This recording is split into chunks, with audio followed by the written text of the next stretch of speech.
Olá, pessoal, boa tarde. Voltamos para a nossa segunda aula, como havia previsto, sobre a continuação da escola de ontem e a escola de hoje. Na aula anterior, tratamos especificamente do dia 15 de outubro do ano de 1827, portanto, sobre o Dia do Professor, e falamos sobre aquela lei maior que instituiu o Dia do Professor. Se você assistiu à aula anterior, você sabe do que eu estou falando. Se você não assistiu, eu vou deixar a aula anterior linkada nesta aula para que você possa entender qual foi esta lei, a lei maior da educação, que foi escrita por professores que até então não havia nenhuma lei de educação no Brasil. Hoje, para dar continuidade, trataremos sobre os níveis de educação no Brasil e como que nós conquistamos esses níveis de educação, certo? Temos um chavão, uma frase que a gente repete incansavelmente, dizendo que o lugar de criança é na escola. No entanto, nós estamos falando de um passado e de um momento histórico educacional em que não havia escola. Então, é um momento em que é impossível se dizer o lugar de criança é na escola. Ou seja, não havia a possibilidade de pronunciarmos esta frase, porque simplesmente não havia a escola. Certo? E quando a gente diz também o lugar da criança é na escola, em tempos de hoje, e na nossa analogia atual, nós nos inclinamos a dizer que pessoas adultas não precisam de escola. E é normal e natural que encontramos pais de alunos, pais que não tiveram a oportunidade de estudar, não tiveram a oportunidade de se alfabetizar, pessoas que entendem que o lugar da criança é na escola, mas que ela não teve essa escola. Ela pretende e quer que o seu filho tenha escola, no entanto, ela não teve a escola. Ou, então, em uma segunda constatação, nós podemos dizer que esse pai ou essa mãe hoje tem a oportunidade de ter a escola, porque a escola agora é acessível e antes não, mas ela prefere não ter a escola e, ao invés disso, fazer, digamos, em outras palavras, forçar com que o seu filho esteja na escola.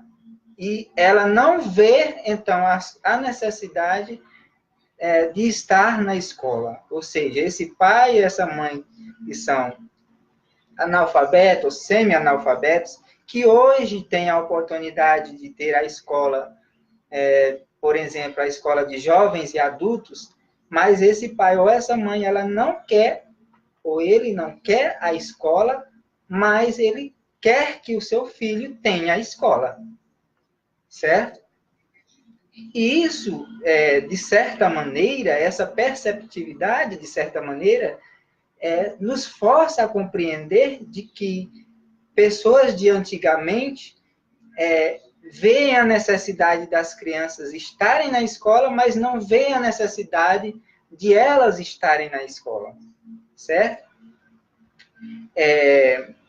O ensino, hoje, ele está nomenclaturado em faixas etárias, não mais em níveis escolares. Portanto, nós temos de 0 a 5 anos, o aluno deverá ingressar na educação infantil. Dos 6 aos 14 anos, na educação fundamental. Dos 15 aos 17 anos, o aluno deverá ingressar no ensino médio. E, a partir dos 18 anos, deverá ingressar no ensino superior. Ou seja, nós temos, então, uma reorganização do ensino por faixa etária e não mais por níveis escolares, certo? Então, entendemos que de 0 a 5 anos, a criança que tem de 0 a 5 anos deverá estar na educação infantil, e não mais como antigamente, a criança teria que estar, independente da idade, se não foi alfabetizado, deveria estar na primeira série, ou na alfabetização, enfim. Hoje, o entendimento e a classificação mudou, é outra. Se você tem acima de 18 anos e não está alfabetizado, você não se encaixa nessa reorganização do ensino. Portanto, você deveria estar na educação de jovens e adultos e não mais nessa classificação ou reorganização do ensino. A educação unificada. Trataremos, então, da educação unificada, que são as modalidades de ensino que o Brasil foi conquistando aos poucos. E essa primeira organização de ensino unificada que nós tivemos no país foram os grupos escolares do ano de 1893, primeiramente no estado de São Paulo e depois nos outros estados do país. Essa organização de ensino foi se expandindo, porque até então nós não tínhamos um ensino que era igual para um e que era igual para o outro. Ou seja, em São Paulo, o aluno do ensino primário estudava uma disciplina e na Bahia, outro aluno já estudava outra disciplina no mesmo nível de ensino. Então, nós não tínhamos uma educação unificada. A primeira educação unificada foi o grupo escolar, do ano de 1893. A segunda unificação de ensino que nós tivemos no país foi em 1930, quando foi criado os parques infantis pelo modernista escritor brasileiro Mário de Andrade. Certamente você já ouviu falar sobre Mário de Andrade na literatura brasileira, mas é bem difícil ou raramente você tem ouvido falar que Mário de Andrade tenha sido um personagem da educação no estado de São Paulo, onde ele nasceu e morreu aos 51 anos de idade. Então, Mário de Andrade não foi simplesmente um escritor modernista, foi também um idealizador de educação padronizada, unificada para o país, certo? Com a criação dos parques infantis, que foi a segunda modalidade de educação unificada. O que é educação unificada? Eu expliquei para vocês. Uma educação básica que tem no estado e vai ter no outro. Até então, o Brasil não tinha isso. Por que não tinha isso? Porque, lembra da aula anterior que eu falei que quem queria estudar, que pagasse, porque não tinha escola. Que pagasse e estudasse o que quisesse. Então, nós já estamos numa segunda fase, na fase em que a educação já existe, a educação primária, e neste momento nós já estamos discutindo de uma educação que seja padronizada num estado brasileiro e em outro estado brasileiro. que tenha em São Paulo aquela educação, que aquela mesma educação tenha na Bahia, que tem nas Minas Gerais, e assim por diante, certo? A terceira unificação do ensino, nós tivemos no ano de 1940, que foi a Escola Parque de Anísio Teixeira, já esta no estado da Bahia, certo? Então, essa é a terceira unificação de ensino, porque essas escolas que são criadas com o mesmo padrão de ensino e são expandidas, são consideradas instituições padronizadas de ensino, certo? Aí tivemos, então, a quarta educação unificada no ano de 1980, através da criação do CIEPS, no governo de Leonel Brizola, já esta no Rio de Janeiro, certo? Então, o CIEPS marca, então, a nossa quarta organização de ensino padronizado no Rio de Janeiro. A quinta organização de ensino que nós tivemos no estado de São Paulo, no ano de 2001, que é conhecido como CEL, que é o Centro de Educação Infantil, criado pela prefeita Marta Suplicy. Na verdade, cabe, então, uma observação sobre o CEL, né? Que foi criado, na verdade, não criado, recriado pela Marta Suplicy, porque esse CEL é a mesma ideia dos parques infantis de Mário de Andrade. Então, na verdade, o que a Marta Suplicy fez foi dar vida ao que o Mário de Andrade já havia criado, né, lá no ano de 1930. Então, quer dizer, o estado de São Paulo já havia tido uma forma de educação unificada. Então, essa criação do CEL, que deu muito certo, né, que até hoje temos e funciona muito bem o CEL, porque hoje em São Paulo, quem trabalha precisa ter com quem deixar o seu filho, onde deixar o seu filho. E o CEL é uma alternativa e muito boa e eficaz. Quer dizer, uma iniciativa de Mário de Andrade, de 1930, recriada em 2001 pela Marta Suplicy, foi uma ideia, é uma ideia que deu muito certo e continua dando muito certo. Então, nós podemos dizer que é uma educação unificada recente que nós temos no estado de São Paulo e que deveria ser copiada em todos os outros estados do país, né? Porque infelizmente, não é uma educação unificada a nível federal, é uma educação unificada a nível de estado, ou seja, no estado de São Paulo inteiro nós vamos ter essa educação unificada, que é o CEL. Então, tentamos fazer a conclusão da educação unificada. Agora vamos traçar uma linha e falar sobre o inverso dessa educação unificada, que seria uma educação mais heterogênea, mais distante de ser emancipada de forma generalizada em todo o território nacional. Então, nós temos aqui a Lei 11.274 de 2006, certo?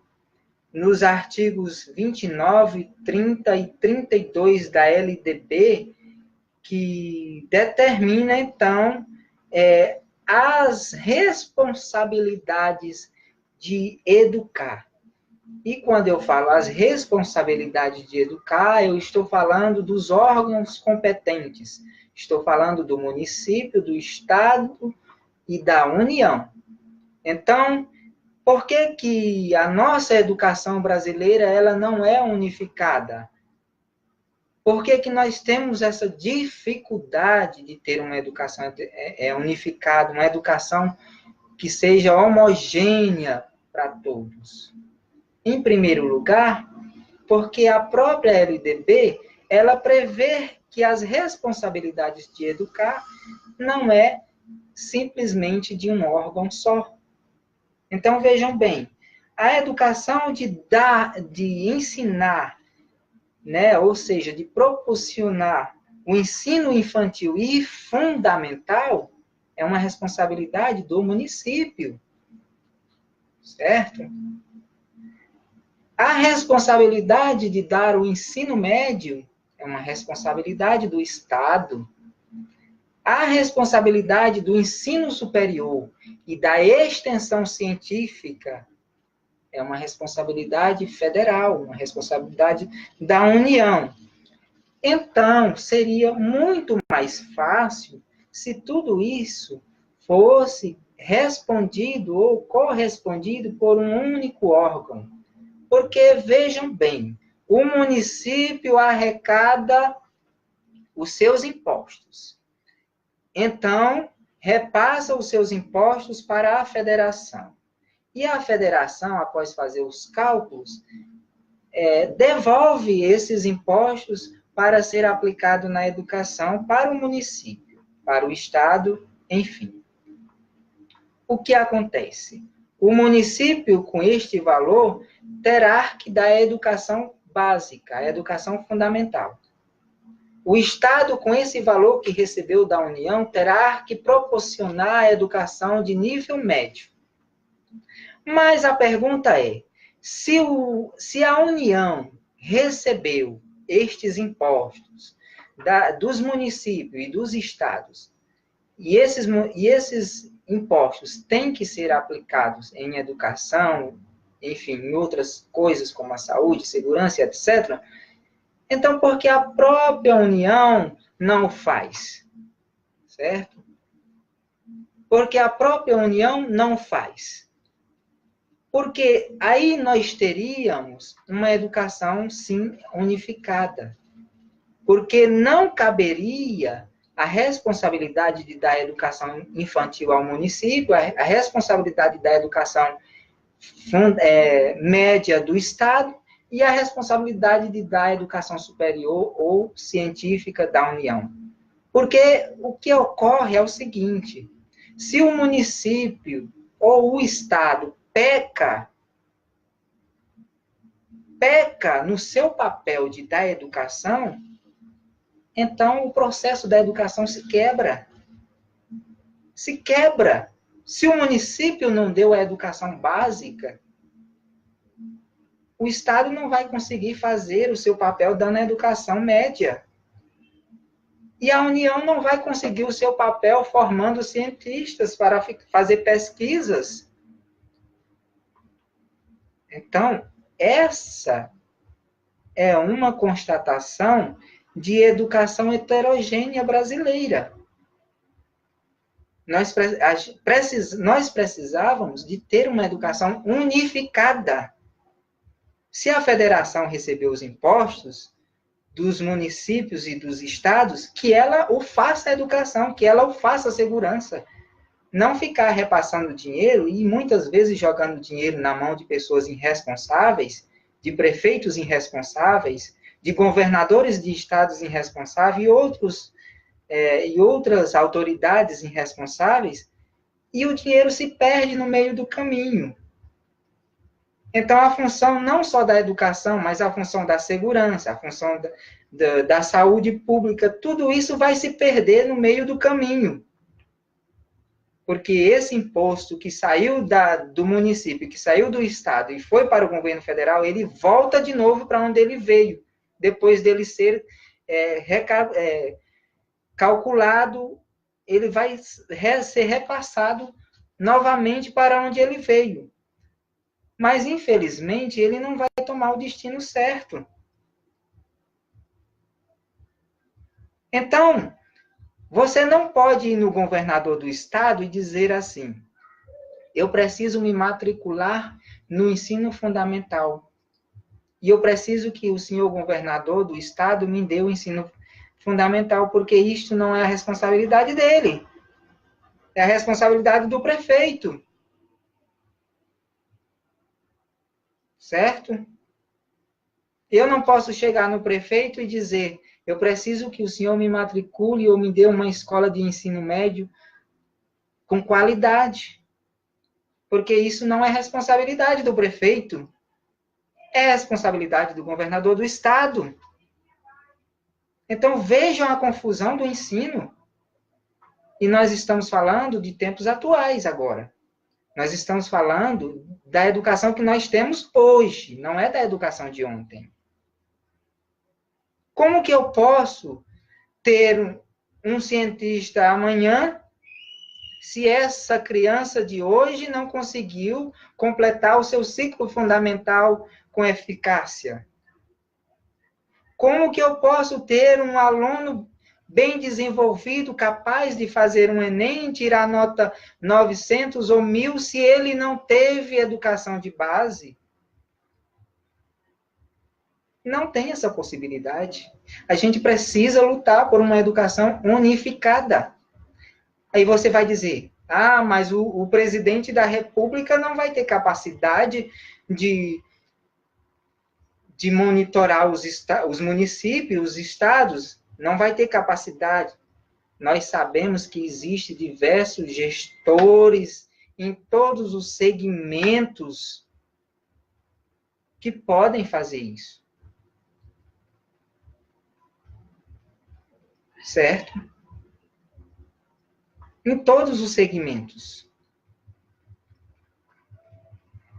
E a garantia, se o presidente da República, por exemplo, passasse a ser o responsável por a escola de ensino primário, se a verba não chegasse no município, a gente saberia que o problema foi acarretado e causado pelo presidente da República. Simples assim.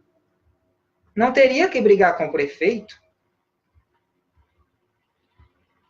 Se houvesse greve na escola do Estado, do ensino médio, e os professores parassem as suas atividades, nós saberíamos que a responsabilidade e tudo isso foi acarretado pelo presidente da República, que não passou a verba.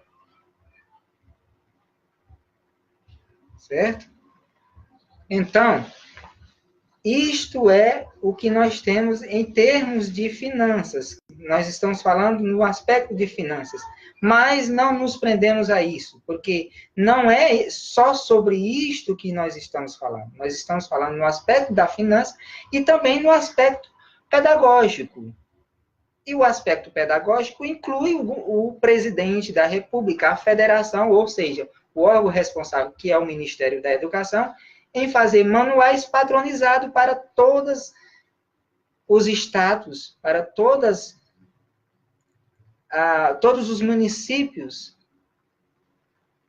todas as federatividades que tivessem manuais padronizados. A exemplificar o estado de São Paulo, é um estado muito independente na questão da educação.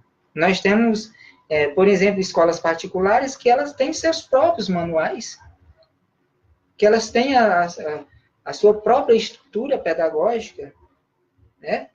Então, é sobre isso que nós estamos falando.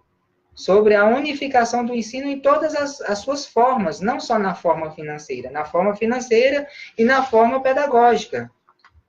Certo?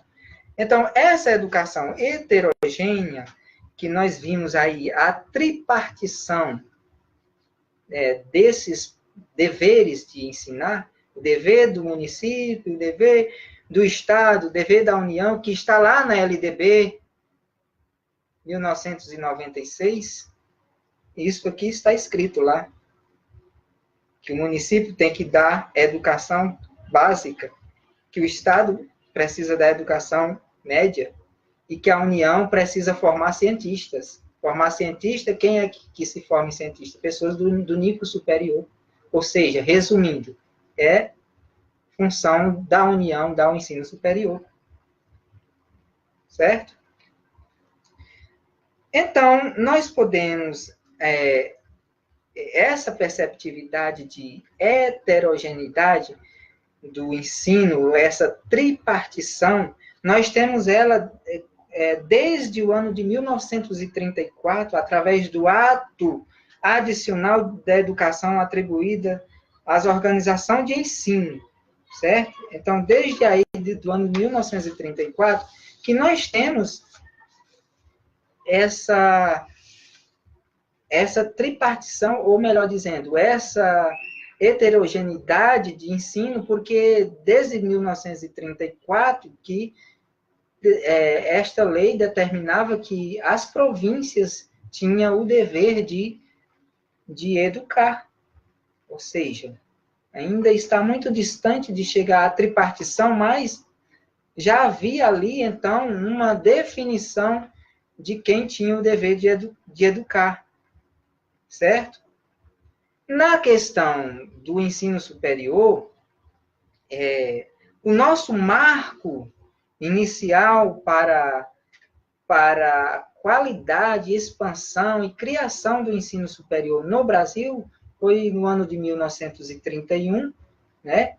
Com a eletividade da educação superior no Brasil, com a formação das universidades e escolas particulares em todo o país, através da reforma Francisco Campos, e com base no colégio Pedro II, que era o colégio, né, o Colégio da Coroa, de 1837. Então, portanto, o colégio que que funcionava, então, como se fosse uma portaria ministerial, como se fosse o órgão de inspeção federal, ou seja, todas as universidades que viesse a se criar no país, em qualquer território que fosse, precisava do aval do Colégio Pedro II para ser uma escola de ensino superior. Então, o Colégio Pedro II, de 1837, então, digamos, o nosso primeiro Ministério da Educação, na questão da educação superior. Porque era somente com base no Pedro II que se podia se criar outra universidade e que se podia dar diplomas para outras pessoas. Teria que estar de acordo com Pedro II. Se não tivesse de acordo com Pedro II, não podia ser educação superior. Então, o Colégio Pedro II foi a nossa primeira portaria de Ministério de Educação Superior. Foi o nosso primeiro MEC. Foi o nosso primeiro Ministério da Educação. Certo? Então, é um colégio do imperador e que funcionava como uma portaria que dava acesso ao ensino superior a outras entidades. E ali funcionava, então, os melhores cursos de ensino superior, evidentemente. Certo? Tivemos, então, passamos, então, por 3 LDBs. Normalmente, a gente não fala de outras LDB, a gente simplesmente fala da LDB de 1996. Dificilmente você vai ouvir alguém falar sobre a LDB de 1961, LDB de 1971. Dificilmente você vai ouvir falar. Por quê? Veja bem, a nossa primeira forma de LDB, 1961, expandiu o ginásio com grades de disciplinas comuns. Nós estamos falando de um ano ou de uma década em que não existia outras formas de ensino, apenas ensino primário. Certo? Então, nós estamos falando de uma LDB ou de um raciocínio de LDB. Não posso nem dizer para vocês que era efetivamente uma LDB. Era um raciocínio de se ter uma LDB. Então, esse raciocínio de se ter um LDB de 1961, ele fez com que o ensino ginásio, né, o ginásio, tivesse grades de disciplinas comuns em todos os estados do país. Na Bahia tinha que estudar o ginásio, nas disciplinas do ginásio tinha que ser aquelas disciplinas, Em Minas Gerais tinha que ser as mesmas, lá no Piauí tinha que ser as mesmas, em São Paulo tinha que ser as mesmas. Nós estamos falando do ano de 1961, no ginásio, porque nós não podemos falar de outro nível de ensino, porque simplesmente não chegamos aí ainda. Certo? Não nos desenvolvemos tanto para chegar a falar de outros níveis de ensino. Então, a LDB de 1961, ela instituiu grade de disciplinas comuns para todas as federatividades do país. A de 1971, ela tornou o ensino obrigatório de 8 anos. Então, aí nós já temos uma mudança, certo? Em 10 anos, nós temos uma mudança, porque nós, então, estávamos discutindo na LDB anterior apenas grades de disciplinas comuns para o ginásio. Agora, nós temos um ensino de 8 anos. Quer dizer, evoluímos um pouco mais. Já podemos, com a obrigação de alguém da federatividade, de quem responde ao poder de educar, então ele tem que dar até 8 anos de ensino, certo? A nossa LDB, a verdadeira LDB, a de 1996, essa sim é uma LDB que a gente pode falar, não é uma ideia de uma lei, é uma LDB, é efetivamente LDB. Por quê? Porque essa, então, ela veio completa. Ela veio com ensino infantil, ela veio com ensino fundamental completo, ela veio com ensino médio, ela veio com ensino superior e ela veio com ensino de extensão e ela veio com tudo o que se pode ter sobre a educação. Então, aí foi o nosso salto, a nossa conquista em educação. 1996, nós temos uma lei que fala tudo e que traduz tudo sobre a educação. Não é mais aquela LDB que só previa grades de disciplinas comuns de ginásio para os alunos lá da Bahia, lá de Minas, lá do Piauí. Não é mais essa ideia que eu antes falei, uma ideia, não era uma lei. Porque para ser uma lei, ela tem que ser completa, ela tem que dizer quem é que vai educar, dizer quem é que vai passar os recursos, dizer quem é que vai fiscalizar os recursos, dizer quanto que o Estado tem que passar, quanto que o município tem que passar, dizer quanto que o professor ganha, dizer os direitos do professor, falar sobre as grades de disciplina, os conteúdos. Então, a LDB completa, ela é tudo isso. A LDB completa, ela tem tudo. Inclusive o ensino técnico, tecnológico, né? Formação técnica. Tudo isso está na LDB de 1996. Então, para que vocês possam se situar nessa segunda aula sobre a educação de ontem e a educação de hoje, fazendo um contraste com a aula anterior, onde nós explicávamos sobre a Lei Maior da Educação, que é a lei de outubro de 1927, né? 15 de outubro de 1827, que foi o texto, aquele texto lá que os professores escreveram em assembleia e mandaram para o imperador Pedro I, no Brasil República. E com muito pavor eles escreveram um texto, porque eles tinham pavor mesmo de ser decapitados, né, de estar afrontando o imperador. Mas pela graça de Deus Pai, como eles mesmos colocaram no cabeçalho do texto, o imperador Pedro I acatou o texto e deu a rúbrica embaixo, determinando que o ensino de escola para meninos e meninas em todo o país fosse cumprido. Então, foi a nossa primeira lei. E ali não havia salário para professor. Os professores, naquele texto, estavam pedindo de 200 a 500 réis,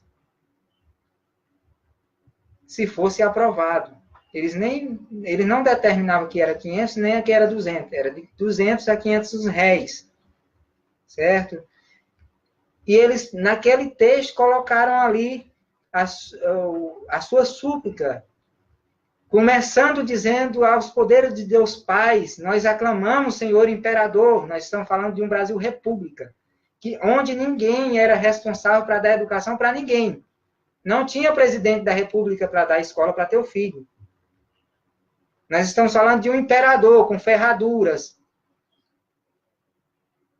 todo cheio de ouro, mas, no entanto, ele não tinha o dever de te educar nem de educar o teu filho. E uma equipe de professores, em assembleia, escreveram um texto e enviaram para o imperador. Com muito temor, mas eles enviaram. E pela graça de Deus Pai, como eu falei e repito, que foi introduzido naquele texto, felizmente o texto foi aprovado.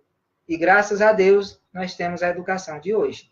Porque se não fosse o texto de 15 de outubro de 1827, até hoje, escutem bem o que eu estou falando, até hoje, você que está me ouvindo, eu que estou falando, nós todos seríamos analfabetos.